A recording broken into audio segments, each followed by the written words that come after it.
मंटो के मुतालिक अब तक बहुत कुछ लिखा और कहा जा चुका है।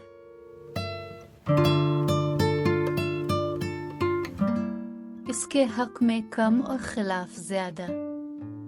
ये तहरीरें अगर पेश नजर रखी जाएं तो कोई साहिब अक्ल मंटो के मुतालिक कोई सही राय कायम नहीं कर सकता।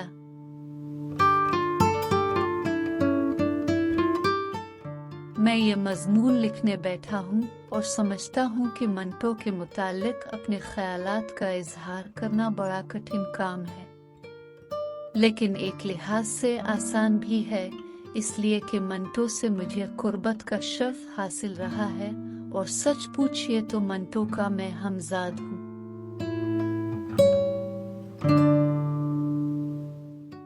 अब तक इस शख्स के बारे में जो कुछ लिखा गया है मुझे इस पर कोई एतराज नहीं, लेकिन मैं इतना समझता हूँ कि जो कुछ इन मज़ामीन में पेश किया गया है हकीकत से बालातर है। बाज उसे शैतान कहते हैं, बाज गंजा फरिश्ता। जरा ठहरिए, मैं देख लूं कहीं वो कम वक्त यहीं सुन तो नहीं रहा। नहीं ठीक है, मुझे याद आ गया कि यह वक्त है जब वो पिया करता है। इसको शाम के 6 बजे के बाद कड़वा शरबत पीने की आदत है।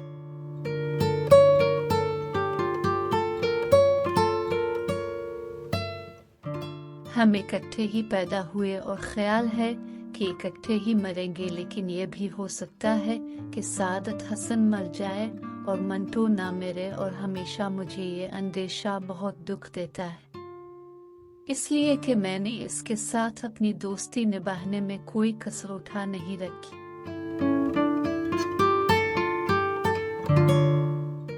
अगर वो जिंदा रहा और मैं मर गया तो ऐसा होगा कि अंडे का खोल तो सलामत है और उसके अंदर की जर्दी और सफेदी गायब हो गए।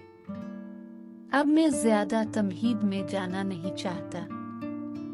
अब से साफ कह देता हूँ कि मंटो ऐसा वंटू आदमी मैंने अपनी जिंदगी में कभी नहीं देखा, जिसे अगर जमा किया जाए तो वो 3 बन जाए।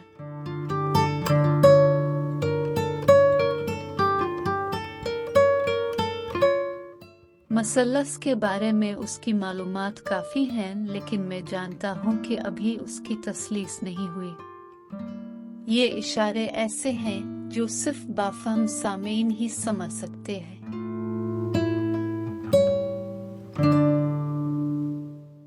यूं तो मंटो को मैं उसकी पैदाइश ही से जानता हूँ। हम दोनों इकट्ठे एक ही वक्त 11 मई सना 1912 को पैदा हुए, लेकिन इसने हमेशा ये कोशिश की कि वो खुद को कछुआ बनाए रखे, जो एक दफा अपना सर और गर्दन अंदर छुपा ले तो अपलाक ढूंढते रही तो इसका सुराग ना मिले। लेकिन मैं भी आखिर इसका हमजाद हूँ। मैंने इसकी हर जुम्बिश का मुताला कर ही लिया। लीजिए, अब मैं आपको बताता हूँ कि यह खर्जात अफसाना निगार कैसे बना।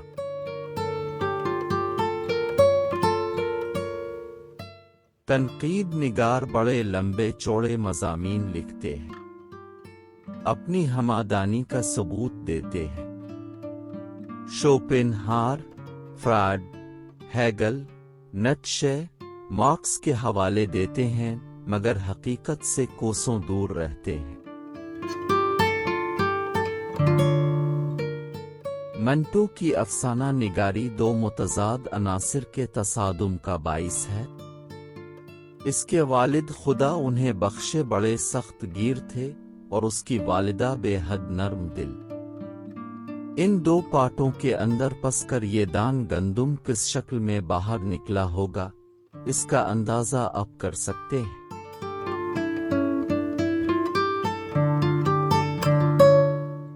अब मैं उसकी स्कूल की जिंदगी की तरफ आता हूँ। बहुत ज़हीन लड़का था और बेहद शरीर। इस जमाने में इसका कद ज्यादा से ज्यादा 3.5 फुट होगा। वो अपने बाप का आखिरी बच्चा था। इसको अपने माँ बाप की मोहब्बत तो मुयस्सर थी, लेकिन उसके 3 बड़े भाई जो उम्र में इससे बहुत बड़े थे और विलायत में तालीम पा रहे थे, उनसे इसको कभी मुलाकात का मौका ही नहीं मिला था, इसलिए कि वो सौतेले थे। वो चाहता था कि वो इससे मिले, इससे बड़े भाइयों ऐसा सलूक करें। ये सलूक इसे इस वक्त नसीब हुआ जब दुनियाए अदब उसे बहुत बड़ा अफसाना निगार तस्लीम कर चुकी थी।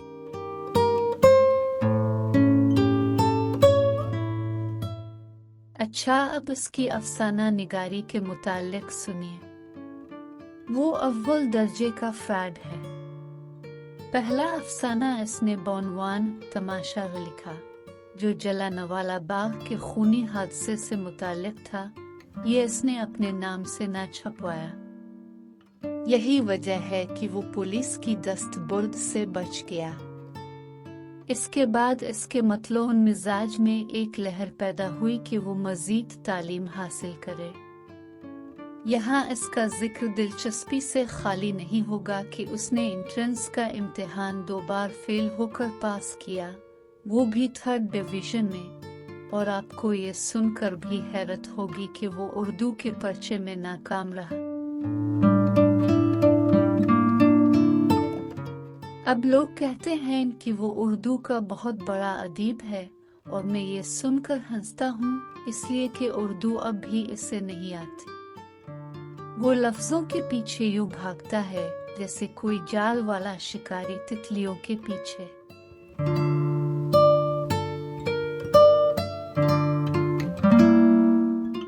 वो इसके हाथ नहीं आते। यही वजह है कि इसकी तहरीरों में खूबसूरत अल्फाज की कमी है। वो लठमार है, लेकिन जितने लठ उसकी गर्दन पर पड़े हैं, उसने बड़ी खुशी से बर्दाश्त किए हैं।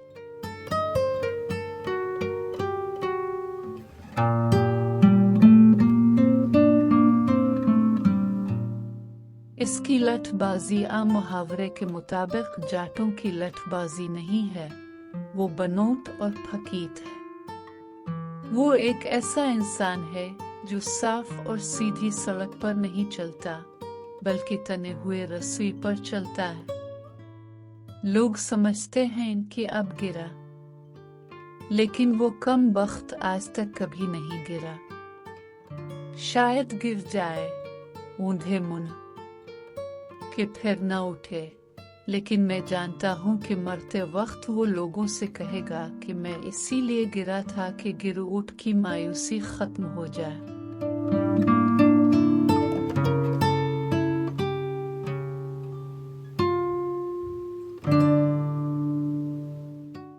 मैं इससे पेशतर कह चुका हूँ कि मंटो अव्वल दर्जे का फराड है। इसका मजीद सबूत ये है कि वो अक्सर कहा करता है कि वो अफसाना नहीं सोचता, खुद अफसाना इसे सोचता है।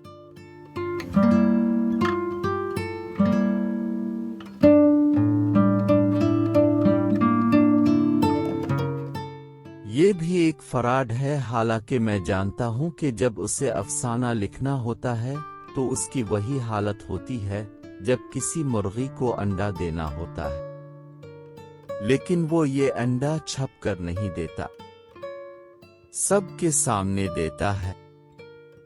इसके दोस्त यार बैठे हुए हैं, इसकी 3 बच्चियां शोर मचा रही होती हैं और वो अपनी मखसूस कुर्सी पर अकड़ों बैठा अंडे दिए जाता है, जो बाद में चूं चूं करते अफसाने बन जाते हैं।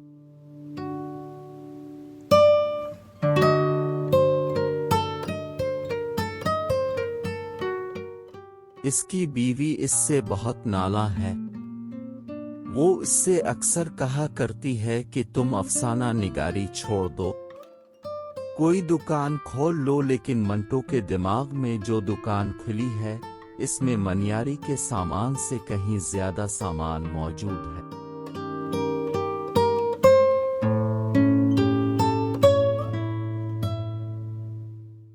اس لیے وہ اکثر سوچا کرتا ہے اگر میں نے کبھی کوئی اسٹور کھول لیا تو ایسا نہ ہو کہ وہ کولڈ اسٹوریج یعنی سردخانہ بن جائے جہاں اس کے تمام خیالات اور افکار منجمد ہو جائیں۔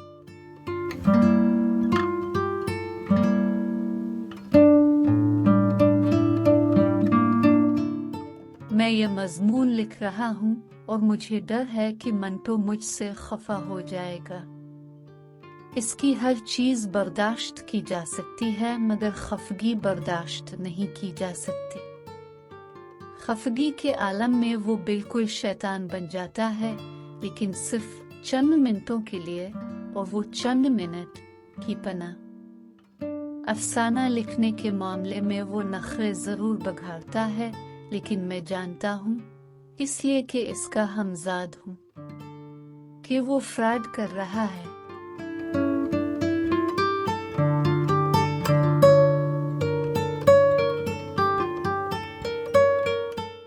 اس نے ایک دفعہ خود لکھا تھا کہ اس کی جیب میں بے شمار افسانے پڑے ہوتے ہیں۔ حقیقت اس کے برعکس ہے۔ جب اسے افسانہ لکھنا ہوگا تو وہ رات کو سوچے گا، اس کی سمجھ میں کچھ نہیں آئے گا۔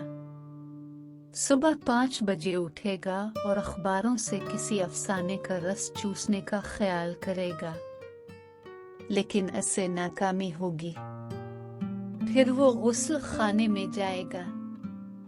وہاں وہ اپنے شوریدہ سر کو ٹھنڈا کرنے کی کوشش کرے گا کہ وہ سوچنے کے قابل ہو سکے، لیکن ناکام رہے گا۔ پھر جھنجھلا کر اپنی بیوی سے خواہ مخواہ کا جھگڑا شروع کر دے گا۔ یہاں سے بھی ناکامی ہوگی تو باہر پان لینے کے لیے چلا جائے گا۔ پان اس کی ٹیبل پر پڑا رہے گا، لیکن افسانے کا موضوع اس کی سمجھ میں پھر بھی نہیں آئے گا۔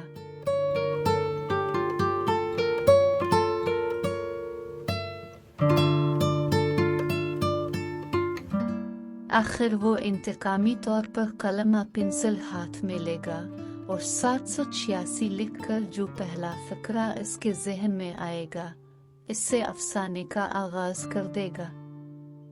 بابو گوپی ناتھ، توبہ ٹیک سنگھ، ہتک، ممی، موزیل، یہ سب افسانے اس نے اسی فراڈ طریقے سے لکھے ہیں۔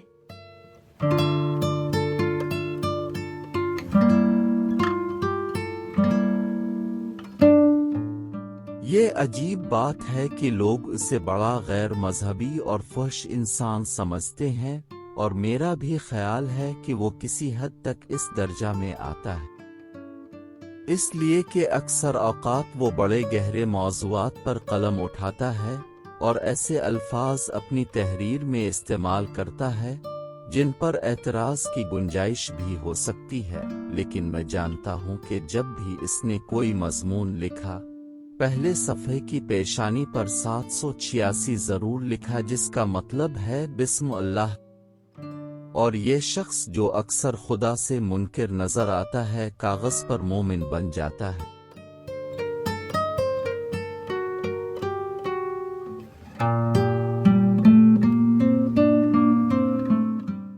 یہ وہ کاغذی منٹو ہے جسے اب کاغذی باداموں کی طرح صرف انگلیوں ہی میں توڑ سکتے ہیں، ورنہ وہ لوہے کے ہتھوڑے سے بھی ٹوٹنے والا آدمی نہیں۔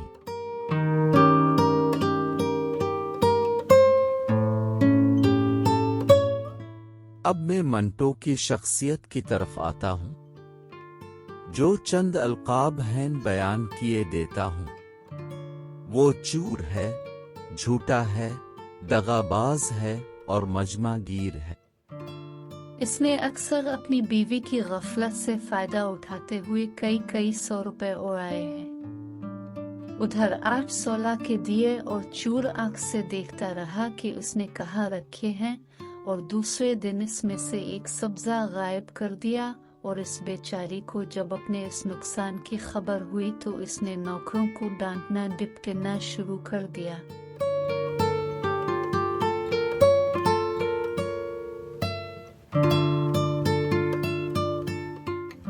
یوں تو منٹو کے متعلق مشہور ہے کہ وہ راست گو ہے، لیکن میں اس سے اتفاق کرنے کے لیے تیار نہیں۔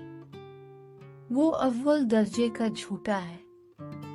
शुरू में इसका झूठ इसके घर चल जाता था, इसलिए कि इसमें मंटो का एक खास टच होता था, लेकिन बाद में उसकी बीवी को मालूम हो गया कि अब तक मुझसे खास मामले के मुताबिक जो कुछ कहा जाता था झूठ था।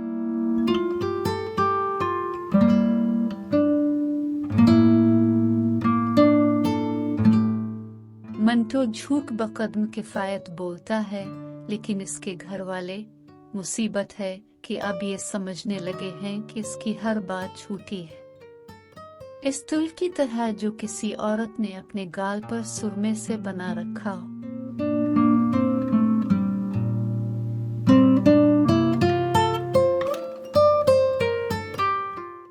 वो इनपढ़ है इस लिहाज से कि इसने कभी मार्क्स का मुताला नहीं किया। फ्रॉड की कोई किताब आज तक उसकी नजर से नहीं गुजरी। हेगल का वो सिर्फ नाम ही जानता है। ह्यूलुक एलिस को वो सिर्फ नाम से जानता है, लेकिन मजे की बात ये है कि लोग, मेरा मतलब है तनकीद निगार, ये कहते हैं कि वो उन तमाम मुफक्किरों से मुतासिर है। जहां तक मैं जानता हूं, मंटो किसी दूसरे शख्स के ख्याल से मुतासिर होता ही नहीं। वो समझता है कि समझाने वाले सब चौध हैं।